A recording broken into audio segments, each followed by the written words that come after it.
میں آپ کو منصور کی بیٹی انظر کا ولی بنا کر اپنے بیٹے زرار کے لیے اس کا رشتہ مانگتا ہوں۔ امید ہے آپ میرے بیٹے کو اپنی پوتی کے لائق سمجھتے مجھے مایوس نہیں کریں گے۔ یوسف صاحب ممتاز بیگم اور صالحہ تائی سے اس متعلق پہلے بات کر چکے تھے۔ وہ دونوں ان کی ہم خیال تھیں۔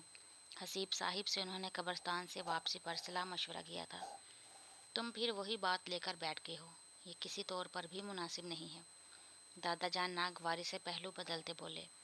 اس بچی کی خالہ کا فون آیا تھا، میں جلد ہی کاغذات تیار کروا کر اسے بھیج رہا ہوں۔ ابھی ان کا زخم ہرا تھا جس کے باعث وہ جذبات سے فیصلے لے رہے تھے۔ سمن آئی تو بھونچکا کر رہ گئی۔ پہلے ماں اور اب بیٹی۔ وہ تو صنم کو بڑی پوتی ہونے کے باعث یہ اس کا حق سمجھ رہی تھی، لیکن یہاں ایک بار پھر ان کے حق پر ڈاکہ ڈالا جا رہا تھا۔ ابو جی، آپ ہمارے منو کی بیٹی کے بارے میں ایسا فیصلہ کیسے کر سکتے ہیں؟ حسیب صاحب بولے۔ یوسف صاحب بھی اپنی جگہ ششدر رہ گئے۔ انہوں نے کچھ روز قبل بھی ابو جی سے اس متعلق بات کی تھی، پر سراج الدین صاحب نے انہیں زیادہ بات کرنے نہ دی۔ وہ سنبھل کر بولے، کیا میں جان سکتا ہوں یہ کیوں مناسب نہیں ہے؟ آج ان کا ارادہ سب میں بیٹھا کر ان سے ہاں کروا کر اٹھنے کا تھا۔ تم کیا چاہتے ہو؟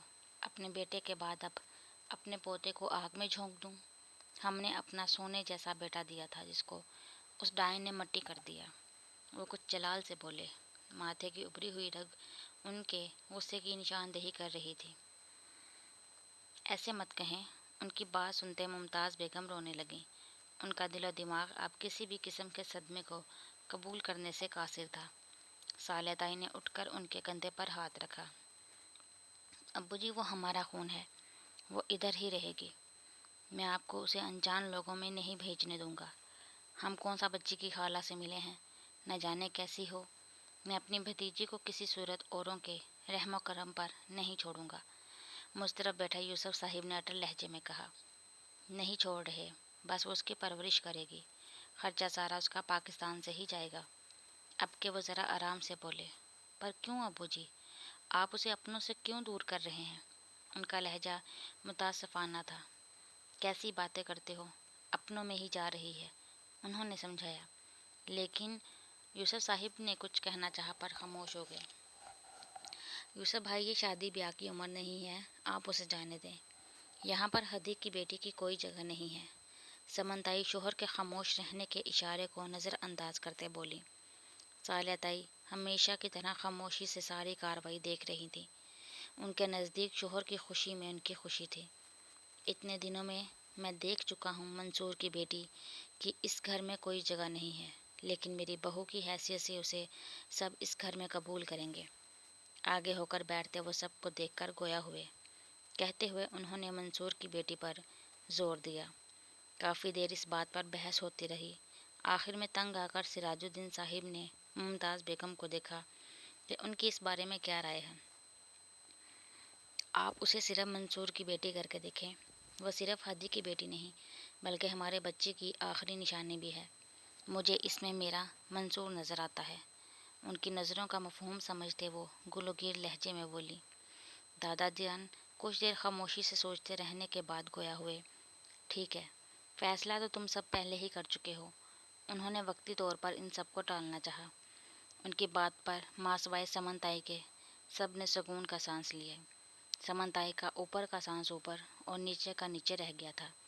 ابو جی، میں اپنے جانے سے پہلے نکاح کروانا چاہتا ہوں۔ یوسف صاحب کی بات پر وہ تذبذب کا شکار ہوئے۔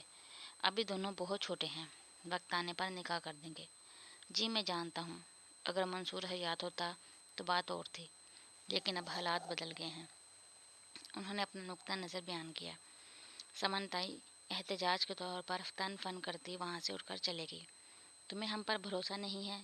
دادا جان نے قدرے ناراضگی سے پوچھا۔ ابو جی، ایسی بات نہیں ہے، آپ پر بھروسہ ہے پر زندگی پر نہیں۔ یوسف صاحب اٹھ کر ان کے قدموں میں بیٹھے، ان کے ہاتھوں کو اپنے ہاتھوں میں لیے بولے۔ انہوں نے ہنکارا بھرا۔ صحیح ہے، کر لو اپنی مرضی، اللہ مبارک کرے۔ وہ آہستگی سے بولے۔ دل ان کا اس رشتے پر راضی نہیں تھا، پر یوسف صاحب کو وہ مزید منع نہ کر سکے۔ حسیب صاحب نے اٹھ کر بھائی کو گلے لگایا۔ صالح تائی یوسف صاحب نے باری باری دادا جان اور ممتاز بیگم سے پیار لیا۔ زرار سے بات ہوئی ہے، انہیں پوتے کی فکر ہوئی، بس اب اس کے پاس ہی جا رہے ہیں۔ ہم نے کہا پہلے آپ سے بات کر لیں۔ یوسف صاحب بولے، میرے پوتے کے ساتھ زبردستی نہ کرنا، انہوں نے تنبیہی انداز میں کہا، جس پر یوسف صاحب سر ہلاتے مسکرانے لگے۔ وہ نہیں جانتے تھے سب سے مشکل کام زرار کو راضی کرنا ہو جانا ہے۔ وہ کسی صورت نکاح پر راضی نہیں ہو رہا تھا۔ صالحہ تائی کافی سمجھا کر باہر انظر کے پاس جا چکی تھیں۔ اب کمرے میں یوسف صاحب اور زرار رہ گئے تھے۔ میں جانتا ہوں بیٹا کہ انسان کی زندگی کی بہت سی خواہشات ہوتی ہیں، اس کے خواب ہوتے ہیں۔ میں تم سے یہ سب چھین لینے کی بات کر رہا ہوں۔ میں اچھی طرح جانتا ہوں کہ میں تم سے ایک ناجائز قربانی مانگ رہا ہوں، لیکن میرا بچہ میں بہت مجبور ہوں۔ میرا جوان بھائی مر گیا ہے، میں اس کی زندگی کے ہر پہلو سے آگاہ رہا ہوں۔ ہم نے اسے کتنے لاڈوں میں پالا اور ایک غلط فیصلے کی وجہ سے وہ کیسے زندگی گزارنے پر مجبور ہو گیا۔ میں نہیں چاہتا اس کے بعد انظر رل جائے۔ اگر میں اس کی بیٹی کو وہ تحفظ فراہم نہ کر سکا جو اس کا حق ہے تو میں خود کو کبھی معاف نہیں کر سکوں گا۔ زرار، میری مجبوری کو سمجھ کر میرا ساتھ دو۔ بیڈ پر اس کے برابر میں بیٹھے وہ بے بسی اور لاچاری کی عملی تصویر بنے بولے۔